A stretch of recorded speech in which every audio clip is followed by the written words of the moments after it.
جو ٹاپک ہے وہ ہے ارلی کیریئر. کیریئر کا مطلب ہے دور، ابتدائی دور. آفٹر ہیز ٹیوٹریج انڈر شاہ عبدالعزیز رحمۃ اللہ علیہ، سید احمد رحمۃ اللہ علیہ began his career as a military expeditionary. شاہ عبدالعزیز کے شاگرد رہنے کے بعد سید احمد نے اپنا کیریئر ایک فوجی مہم جو کے طور پر شروع کیا. Pindari horseman in the militia of Amir Khan Pindari at the age of 25. 25 سال کی عمر میں امیر خان پنڈاری کی فوج میں پنڈاری سوار کی حیثیت سے. During this period many of the North Indian Muslim horsemen after award were unemployed and saw a destruction of their livelihood due to the fall of Muslim rule. A large number of those disaffected turned into freebooter known as the Pindari, who were unusually unpaid and relied entirely on loot. اس دوران اودھ کے بہت سے شمالی ہندوستانی مسلم سوار بے روزگار تھے اور انہوں نے مسلم حکومت کے زوال کی وجہ سے اپنا ذریعہ معاش ختم ہوتے دیکھا.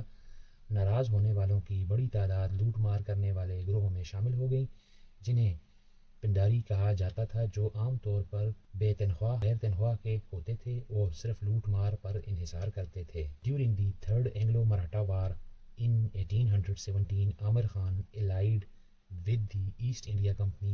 The British Governor General and Commander-in-Chief Francis Rawdon Hastings resolved to defeat the Pindaris, whom he deemed a menace. 1817 میں تیسری اینگلو مراٹھا جنگ کے دوران امیر خان نے ایسٹ انڈیا کمپنی سے اتحاد کر لیا. برطانوی گورنر جنرل اور commander in chief Francis Rawdon Hastings نے فیصلہ کیا کہ وہ پنڈاریوں کو شکست دے گا جنہیں وہ خطرہ سمجھتا تھا. The Treaty of Gwalior served the link between them and Sandhya.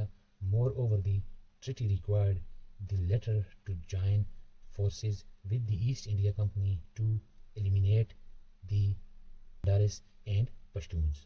Gwalior کے معاہدے نے ان کا اور سندھیا کا تعلق توڑ دیا. مزید برآں معاہدے میں یہ شرط رکھی گئی کہ وہ ایسٹ انڈیا کمپنی کے ساتھ مل کر پنڈاریوں اور پٹھانوں کا خاتمہ کرے. Owing to the inevitable, Amir Khan came to terms with the English, agreeing to disband his men in return for a large stipend and recognition as a hereditary Nawab, and settled down to consolidate his petty state. Being against this treaty, Syed Ahmad left the military service. اپنی چھوٹی ریاست کو مضبوط کرنے میں لگ گیا. اس معاہدے کے خلاف ہونے کی وجہ سے سید احمد شہید رحمۃ اللہ علیہ نے فوجی ملازمت چھوڑ دی. Now unemployed, Syed Ahmad returned to Delhi. اب بے روزگار ہونے پر سید احمد دہلی واپس آ گئے. ناگزیر کے سامنے سر جھکاتے ہوئے امیر خان نے انگریزوں سے صلح کر لی. اپنی فوج ختم کرنے پر رضامند ہو گیا. بڑے وظیفے اور موروثی نواب کے اعتراف کے بدلے. During this period, Syed Ahmad gained religious maturity and harmonized his military experiences with a commitment to establish Sharia Islamic law. اس دوران سید احمد نے دینی پختگی حاصل کی اور اپنے فوجی تجربات کو شریعت کے قیام کے عزم سے ہم آہنگ کیا.